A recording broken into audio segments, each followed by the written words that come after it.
everybody, and welcome to Taking Control, the ADHD podcast on rashpixel.fm. I'm Pete Wright, and I'm right here with Nikki Kinzer. Hello, Nikki. Hello, Pete. How are you? Doing so well. Are you? I'm feeling really good. I'm doing better. Why? Do you need to tell the story? Do you get it off your chest? Go ahead. Well, a couple things is I'm kind of busy. Got a lot of stuff going on. And, on my weekly reoccurring event, it says, plan for podcast. And I'm like, yeah, okay, whatever. Yes. So Thursday comes, plan for podcast. I'm like, oh, podcast is tomorrow. Okay, what am I going to plan for? And I had such a hard time deciding because I had to follow up from what your great story was last week.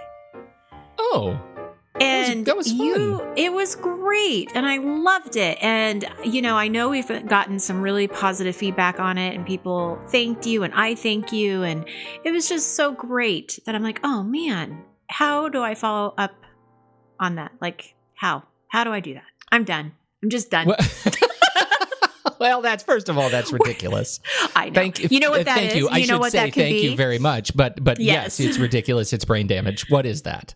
It could be I have a limiting belief. It could be. Is that a segue? Yes. You like that? I do. I actually, as you can imagine, I logged into the show notes this morning. I logged in yesterday when my task comes up that says prepare for the ADHD podcast. And I showed up and there was no title, no nothing. It was just empty and there was nothing there. And I thought, oh dear. What's going on over there? Because usually you're like 4 shows ahead, right? You're like I log in and I'm overwhelmed with the prep that you do to get me started. And so I knew something was up. And so this morning, I just think there is a way we can frame this conversation that will help people who are struggling with this in a specific way. May not help everybody, but I feel strongly that somebody is going to get something out of this conversation. I've been thinking about it a lot. Since this morning when you picked up for about the last 17 minutes. Yeah, when you actually saw that there were like some notes in there that I did last night. In fact, it's actually quite coincidental because this has been something that's been on my mind for a while because, I tend to, let's get into it. Before we get into it though, head over to takecontroladhd.com, get to know us a little bit better. You can obviously listen to the show right there. We would love it if you would subscribe to the mailing list. We'll send you an email whenever new shows and posts and articles and resources are available. And Take Control ADHD on Twitter and Facebook. You can reach us there. You can always leave us a voicemail at 503-664-4ADD and get your thoughts on the show. We'd love to hear from you. Even if you don't want your thoughts on the show, some people call the thing and say, don't use my voice on the show, but that's a great way to get feedback to us, 503-664-4ADD. Okay. Limiting beliefs. Now, since you were so inspired, like a bolt of lightning from the heavens, how did this hit you this morning? Set up the conversation. Well, there's a couple things going on, right? So first of all, I felt some pressure of following up from your great story. So there was a limiting belief there, like, oh boy, it's not going to be as good of a show. What's going to, there's all these things that kind of go into your head. But then I'm also busy. I have 3 kind of priorities in my life right now that are all really important and they're all taking time and they all need attention. But some things, obviously you can't do 3 things at once, right? So you got to kind of manage your time. And there's been this belief kind of floating like, I'm not going to get this done. I'm not going to be able to do this. I can't do this. Oh, all of those words that I tell my clients don't say. Yeah, that's the trap. And you don't know that you've fallen into it until it's too late. Yes. And You're so in it. I'm in it. I'm in it right now. And I think that that's kind of the inspiration of this is like, okay, how do I follow up a show about perseverance? Well, I got to really recognize what's stopping me right now. And that is those limiting beliefs. And so it all felt like it sort of went together. Plus, I had this wonderful coaching group this week where we talked about limiting beliefs. And so that really was a great baseboard for me to kind of jump off of to kind of, okay, what did we talk about in this group? And they listened to the podcast. So I just want to do a shout out to my Thursday group. So hi, guys. Hello, Thursday group. You inspired me. You are inspiration. Yeah. So that's where I'm coming from. This is like yours was personal last week and mine is too. Well, I think it is I love it, first of all, and I think we have the opportunity we have is for you to do self-coaching in a way that I think is really important and powerful. It's kind of developing the idea. I think we all have to do this, right? Is develop the ability to sit outside of ourselves, right, and talk to ourselves, right? And kind of I do this too, and it's one of those skills I learned from somebody I'll talk about in a minute, who kind of describes the process of sit down on the couch and then sit down next to yourself again, right? And really visualize that. What would you say to yourself if you had to coach yourself through this struggle, right? The limiting beliefs and the kind of the emotional baggage that comes with it. How do you coach yourself? Just like you coach a client, you're sitting down at the table across from yourself. What do you say? I've had that conversation in the car just the other day. And I thought, okay, if somebody comes to me and they say they're really overwhelmed, what would I say? What actions would I suggest? And it really, it comes down to this. For me personally, I know I don't like where I'm at right now, emotionally, in the sense of what I am saying to myself, because I do know that the things that I want to get done and what my priorities are, they are all important. And, I need to get out of the negativity and I need to be looking at options. So for me, that was kind of the first step, is to identify that I am in kind of an icky place where I'm not believing in myself, or I'm not thinking, I'm kind of thinking that I have too much. Well, I don't think I have too much. I just have to have a better way to manage it and think about it. So for me, it was like, okay, identify that and now look at your options. What do I need to do differently here to make this situation change? Because these three priorities aren't going away. These three things mean everything to me. So I need to figure out how to do it differently. But before we even get into that, I do want to just make it clear what a limiting belief is, because I think that we kind of assume we know, right? I mean, obviously they're limiting, right? They're obviously not good when you hear the word limiting, but I just want to be very clear to the people listening, because I think sometimes they are hard to identify. Yes. Right? I mean, you don't necessarily know that that's what is holding you back. So I just want to spend, a couple of minutes on that. And it really is the internal dialogue, just like we've explained, that you have with yourself, what you think you can or can't do, who you think you are as a person. And it's also how we look at the world and what we think we're capable of.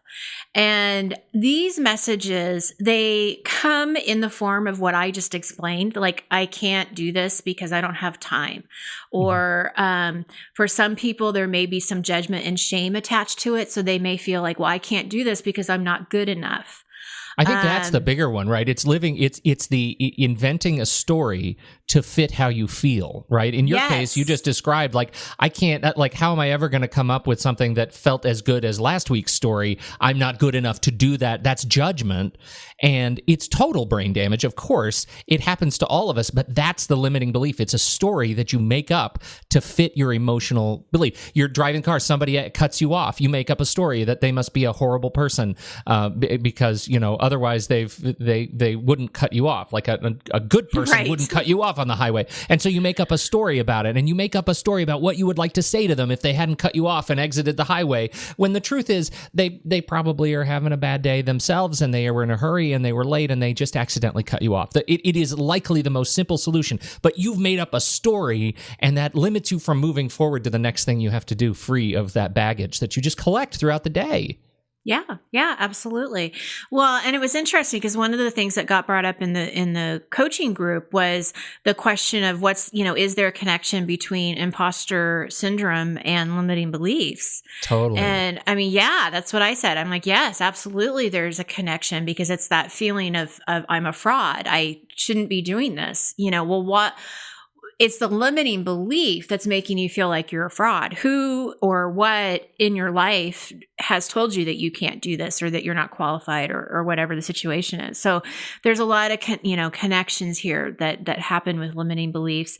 And, and they do impact our choices, because, if I really felt like, oh gosh, I don't think I can do a follow-up on that show, I could have easily said, let's just take a week break. right? I could have just said, let's just give a little bit of time, for people to digest how great that was, and then we'll start over. But I didn't do that. I'm changing the name of the show. I'm changing everything. This is the last episode of Seinfeld. We're all going to jail. We're all going to jail. I mean, there's a lot of different things. I mean, the third project that I'm working on, I could have easily just said, okay, you know what? I'm done. I'm not going to do it. Like it's not going to work. It could be all or nothing. And so, it does impact. And so I think that's when you have to kind of like, okay, really figure out what's going on here and identify, what's happening, if that makes sense. So the thing that helps me around this, and the thing that I learned from a friend and colleague, and I actually she's another client of mine. Her name is Michelle Chalfant, and she has, whenever I come up with a challenge like this, I think about her words around limiting beliefs, and they are, you're faced with a problem, you're emotionally compromised, you say to yourself, how can I go back to living in fact and truth? Right? What are the facts of the situation? Because, the limiting belief is this insidious virus that stems from emotion, right? Once you eliminate that and focus only on living in fact and truth about this event, then you can start to make some more rational choices. Then, for Michelle, her model is all about, she does this model called the adult chair, where, the emotional background comes from, when you have this adolescent chair and this child chair and all of them, and the adult chair, and all of these chairs represent, the way you approach the world and your emotional, psychological development. And sometimes when you're living in limiting beliefs, right, you're in this adolescent chair where you just are, you think to yourself, when I was, 15, and it was just all emotion and hormones and anger and quick to judge. And those are things you just don't know how to do. So living in fact and truth takes you to the center. So for example, you're driving down the highway and somebody cuts you off. If you're focused on the limiting belief, right, you're making up this story about them, and they now have a whole character arc about what a horrible villain they are. They probably live in a black castle and have servants that they aren't very nice to, and right, you go down this road that is just not true. But if you live in fact and truth, what are the facts of that scenario? The fact is, a person made an abrupt lane change in front of you. And then what? And then nothing. That's the end of the story. That is the end of the story. There is no other fact about that scenario than they made an abrupt lane change in front of you. Mm-hmm. And you were able to apply the brakes. Nobody got hurt. That's the end of the story. In your case, I'm thinking about this because I got to tell you, Nikki, I have this happen to me all the time, weekly, when I'm thinking about these shows that I produce. It's this idea of, how do I ever, somebody connected well with the show last week, how do I ever come up and do that again? Well, what are the facts? The facts are, we got some really nice email from people who were able to relate to the story that we told last week. That felt good.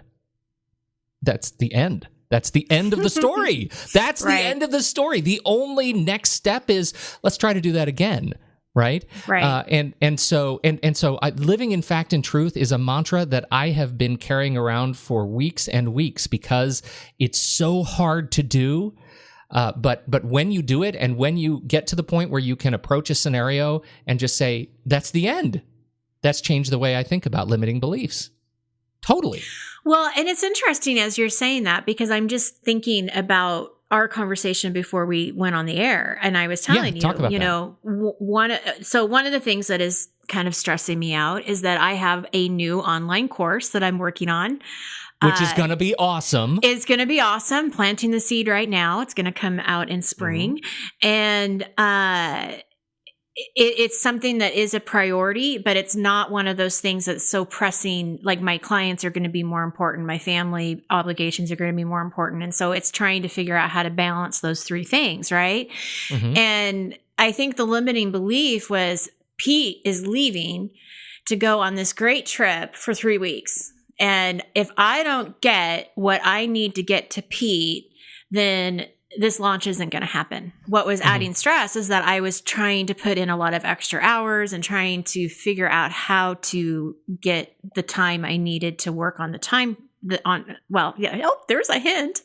The new online course is about time management. But how I'm going to how I'm going to work on that. One of the things that I suggest to people whenever they feel overwhelmed is to look for support.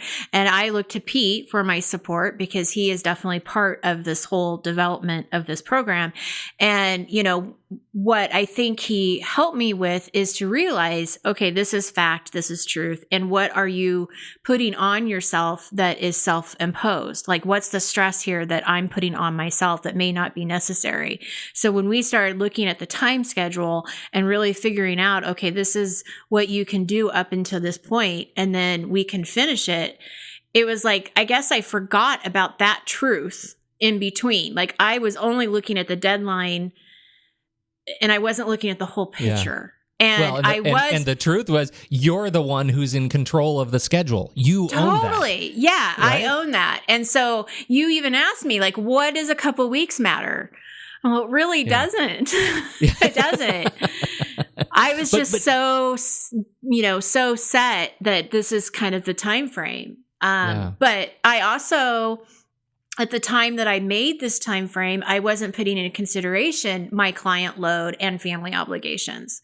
Yeah. So, it probably isn't as realistic as it was when I first, thought about it. So, well, what I love so much about it, Nikki, is that you turned a limiting belief, right? This constraint that you put on yourself in around all of these associated obligations, and you made it a liberating belief, right? Like you end up freeing yourself from this self-imposed constraint, and what that does is it liberates you to take better care of priorities number one and number two, your family and your clients who are counting on you to give your very best every time you engage with them.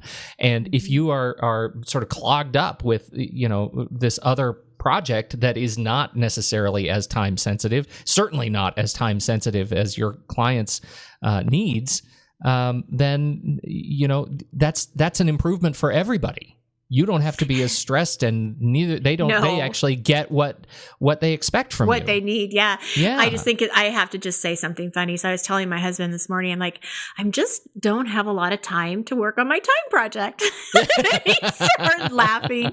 He's like, that just sounds ironic. You don't have a lot of time. Yeah. That's another thing I love about this whole story, and why I just want to celebrate it a little bit, because it does feel like a fantastic part two to our conversation last week, where like I'm the technologist and my technology completely falls apart, and you help people with this day to day, and your model starts to kind of break down for yourself. It happens to everybody. Yeah, everybody struggles at some time or another, whether you're Brene Brown or Pete Wright or Nikki Kinzer. Like everybody, right. You don't have to feel bad about it. You just have to move forward. What is the fact and truth? How can you start moving again? Yes. Well, and that's actually what I would want to challenge our listeners today.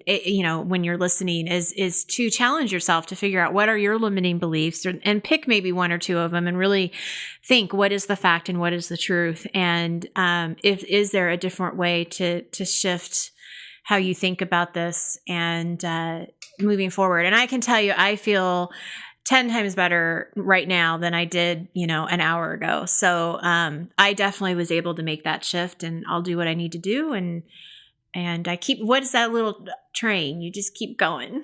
Yeah, that's you don't give up. You keep going. That's right. So I'm going to not give you, the listeners, an official launch date. I'm going to say springtime. Springtime. That's perfect.